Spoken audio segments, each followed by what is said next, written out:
The new mantra in the investment world, a screenshot a day keeps the doctor away. And I'm not too sure if it's just my algorithm specifically, but my feed has been filled with investors flexing their year-to-date returns. Easily, I'm clocking in triple digits, from 100% all the way to more than 500%. And they are the new generations of Warren Buffetts in this world. In fact, they make the 20% CAGR clocked in by Buffett look like a joke. So why waste time with 20% CAGR when you can get 500% in a year?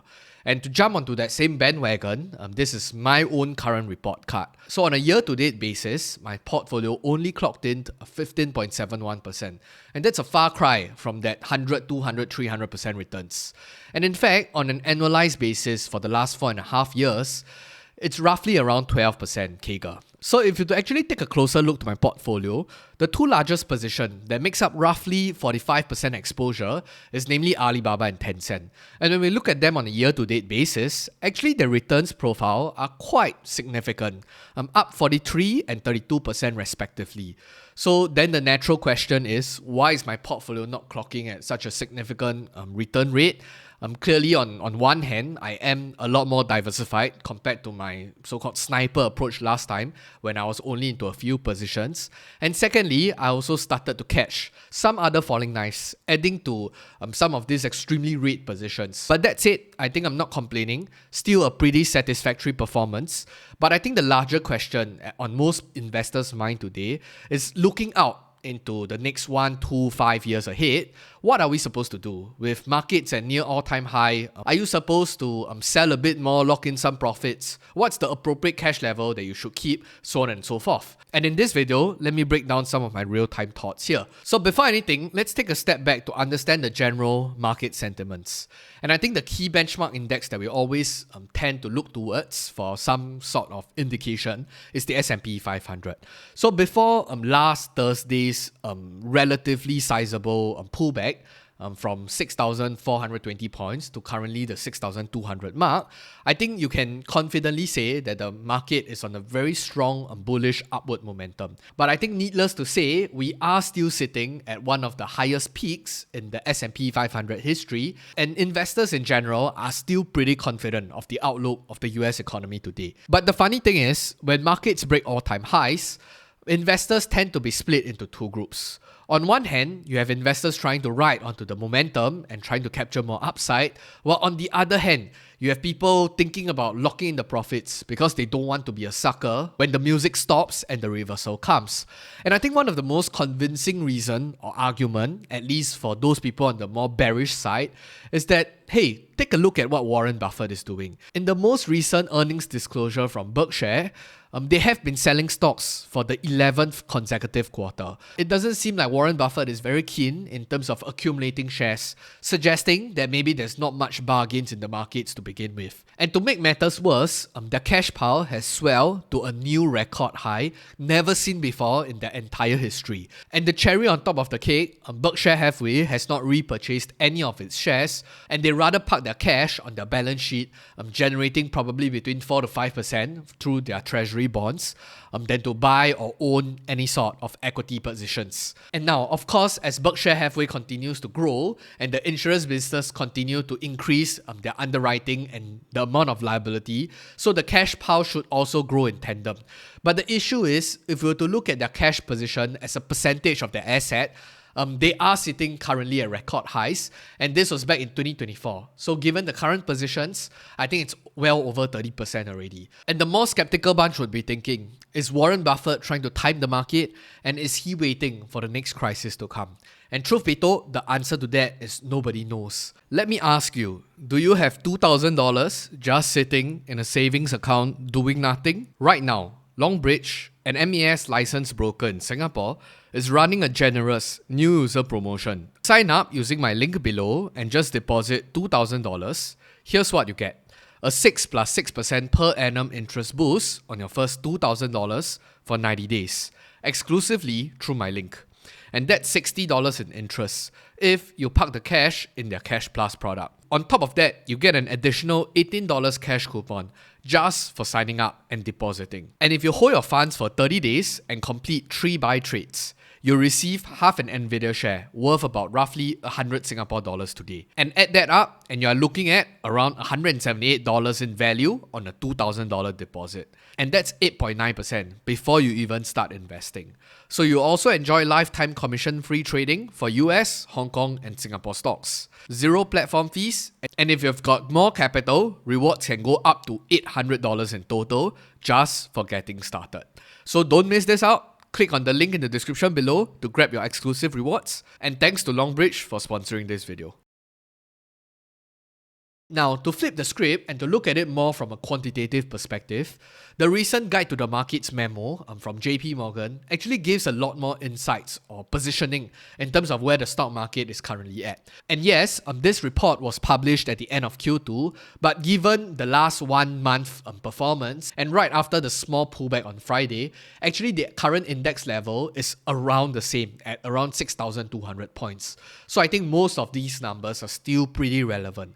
And when comparing it to the past 3 crises, the 07 or 08 subprime, the 2020 pandemic, and the 2022 inflation bear, if you just ignore the index levels, because that's not relevant necessarily, looking at their forward PE, I think at 22 times today, they are at their so-called quote-unquote historic highs, even when compared to the previous crisis highs before the large pullback comes in. And as a function of this high price, the dividend yield is actually at the lowest. And when comparing it to the 10-year treasury yield, which is the quote-unquote risk-free rate, it's also at the highest.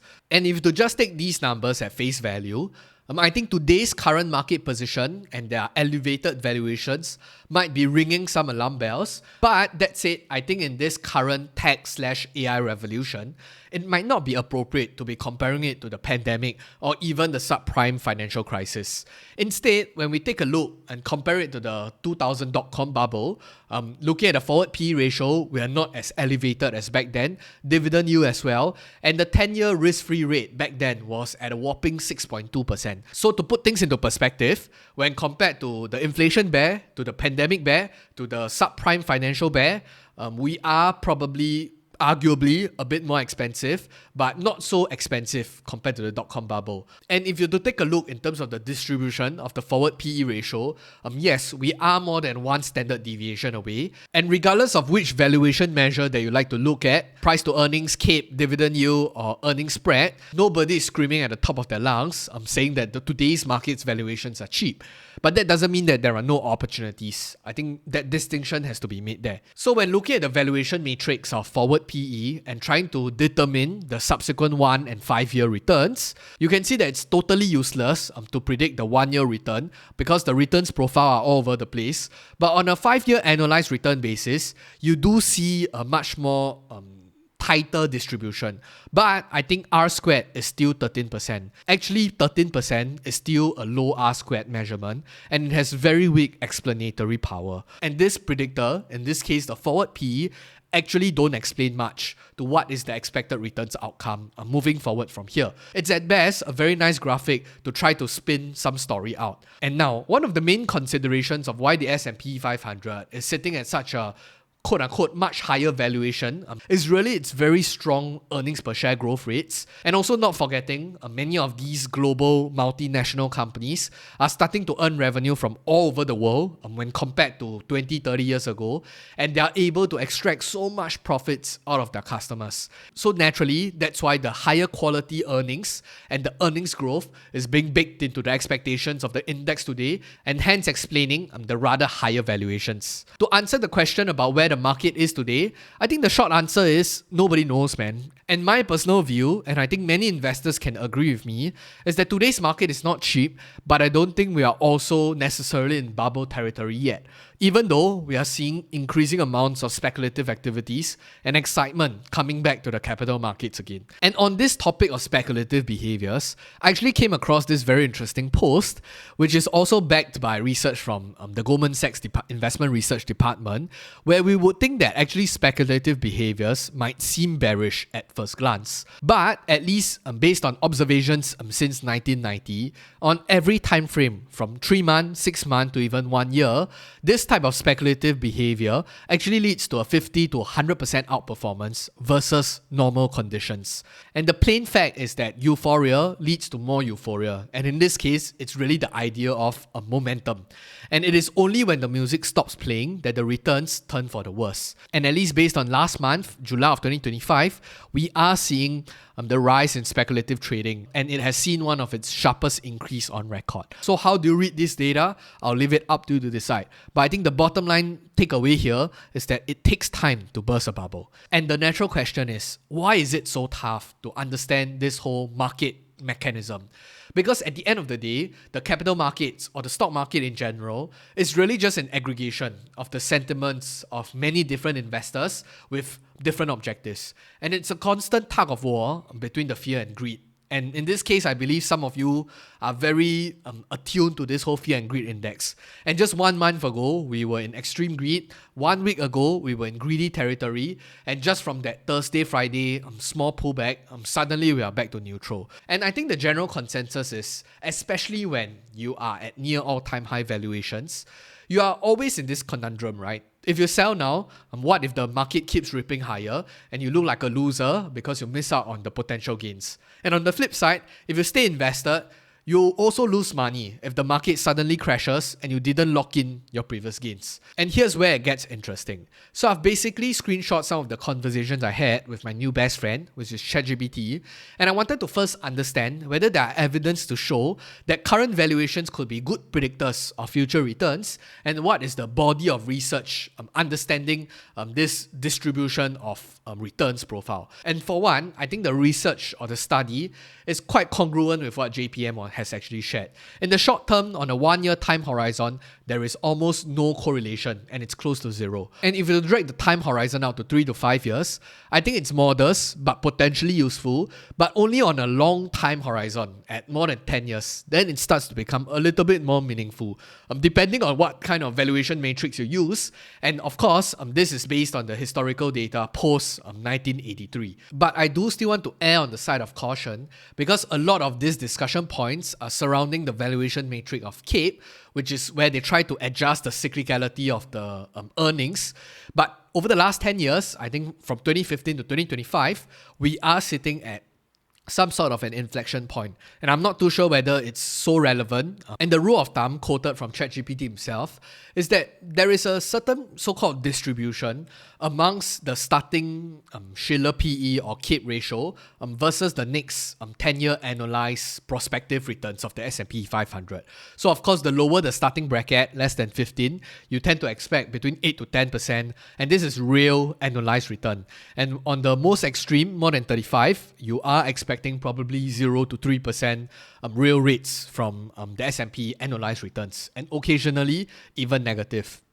And fortunately or unfortunately, the current Shiller PE ratio of the S&P today is actually at 37 times. And we are sitting at one of the historical highest levels today. And I continued to prompt GPT to understand its own thought process and to try to find out what it means when it gave me these rule of thumbs. And to their credit, the focus here is really not on trying to determine and guarantee that a high starting valuation will produce low returns.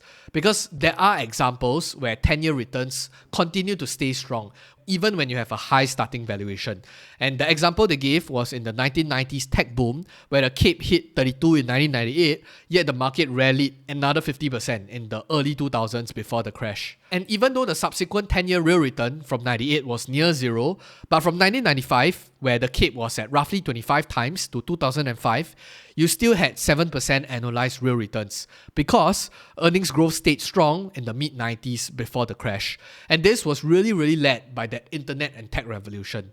And let's also not forget, when I drew the comparison in the earlier part of the presentation, in 2022, after ChatGPT was released and the whole AI phenomenon actually exploded, I think you can kind of draw pretty significant and similar parallels comparing it to the tech boom of 1990s to the 2020s today. And that's where I don't really know where I stand on this. On one hand, I can completely agree that valuations are definitely stretched. But on the other hand, I think fundamentals are kind of catching up very violently and very vigorously. And there is really a very, very convincing bull case to put forward, especially when comparing it to the tech boom. On top of that, I wanted to understand what's the probability of this so-called minority scenarios from 1881 to 2024, when the CAPE ratio was on the lower side at less than 15 and the 10-year real returns of more than 8% occurred. It happened 75% of the time. While currently today, where the CAPE ratio was more than 35 and you still want that same more than 8% CAGR returns, it happened less than 10% of the time. And there were almost always followed by a drawdown somewhere within that decade. Rule breaks happen when earnings growth massively exceeds expectation for a sustained period. Valuation regime shift as investors permanently re-rate equities higher, and there is an ultra low interest rates. And really judging where we currently stand in 2025, looking at earnings growth and the whole productivity driven led by AI, I can see a plausible scenario. I'm not saying that it definitely happens, because in the investment world, nothing is 100%, but I can see a very convincing bull argument for this sustained economic and earnings growth rate. I think I'm currently still on the fence. And unless valuations start to turn really egregious, today, I think I'm still comfortable where I'm currently sitting at. And lastly, of course, the understanding is, can high valuations stay justified for a sustained long period of time? And yes, but it requires one or more of these. And we have talked about structural earnings growth, sustained low or falling discount rates, and global capital scarcity or limited alternatives. So the example they cited was during the 2012 to 2021 historical bull run over the last decade. You see that the CAPE ratio actually stayed more than 20 times almost the entire time. Yet, US stocks actually compounded 14% annually. So will this time be different? I think like most things in investing, we are always thinking of probability and the range of outcomes. But we might be able to conjecture or guesstimate from our current starting point on whether we're comfortable taking the appropriate levels of risks. And naturally, I think the cash position in your portfolio should reflect your personal view as a function of probability and your confidence level. And I know, it sounds like a horse load of BS when I just read the first two bullet points, because I'm basically not saying anything and just hedging both ways. So what instead I'll do is that I'll share my own personal portfolio allocation, and you see what is suitable for yourself and how it fits your own investment philosophy and execution. This is the breakdown of my entire portfolio, and I've blacked out the last two positions because it was a new addition. I don't want to reveal it yet. If you actually watched until this part of the video, do feel free to leave in the comment section down below. You can try to guess what are the names. I'll probably dedicate another video. But anyway, in terms of my cash position and how much I'm amassing on the side to keep as dry powder, it currently sits at roughly 7 to 8% of the portfolio. Is this too much or too little? I think I'll leave it up to you to decide, but this is where I'm currently comfortable at. If there is a continued market weakness or drawdown, I will continue adding and not forgetting that there is still cash flow coming in. And I believe how much cash should you keep in your portfolio is a very personal question that you need to find an answer for yourself. And it really depends on a few very important contextual questions, right? Like what's your age, which will then translate to your time horizon, what's your risk appetite, what's your natural or emotional reaction during market drawdowns, are you afraid to deploy when you see your portfolio down, or are you getting very excited when you see extra opportunities? And that will probably determine how you should look at managing that cash position. Then of course you need to look into investment strategy, your plan execution, and most importantly the sleep well at night test. And does keeping more cash actually make you feel a lot safer? So on and so forth. I do understand that some of you might misunderstand it as, this is just a box ticking exercise. What does it mean to be a moderate risk-taking appetite? And you don't feel that it's important. I think it's not important during good and peace times when your portfolio is high, but it's extremely important, especially in times of uncertainty and when you see significant drawdowns, because your emotions will start to take the driver's seat and you can't think clearly. So for myself, these are the few characteristics that I've observed. I have a long time horizon. I still have cash flow coming in. I'm clear of my own investment strategy and execution. And I don't think that my general portfolio valuations are at obscene levels yet. So I don't try to engage in a lot of profit taking because I do still feel fairly confident of them today. I understand how to capitalize my assets and use them appropriately. And also to give you a bit more context in terms of my cash allocation, calculation, it does include my emergency savings or emergency funds. And some of you might be thinking that in times of uncertainty, you should beef up that amount. In my specific case, I do think that if the markets tank very badly, I will be willing to deploy my emergency funds into the markets to take advantage of the opportunity, which I know will not be the traditional financial advice that you get from people on the streets, but it's just something that I know how to move the money around because I still have existing bond exposure. I have probably lines of credits and things like that. So that's just my own personal plan going into this all-time high markets.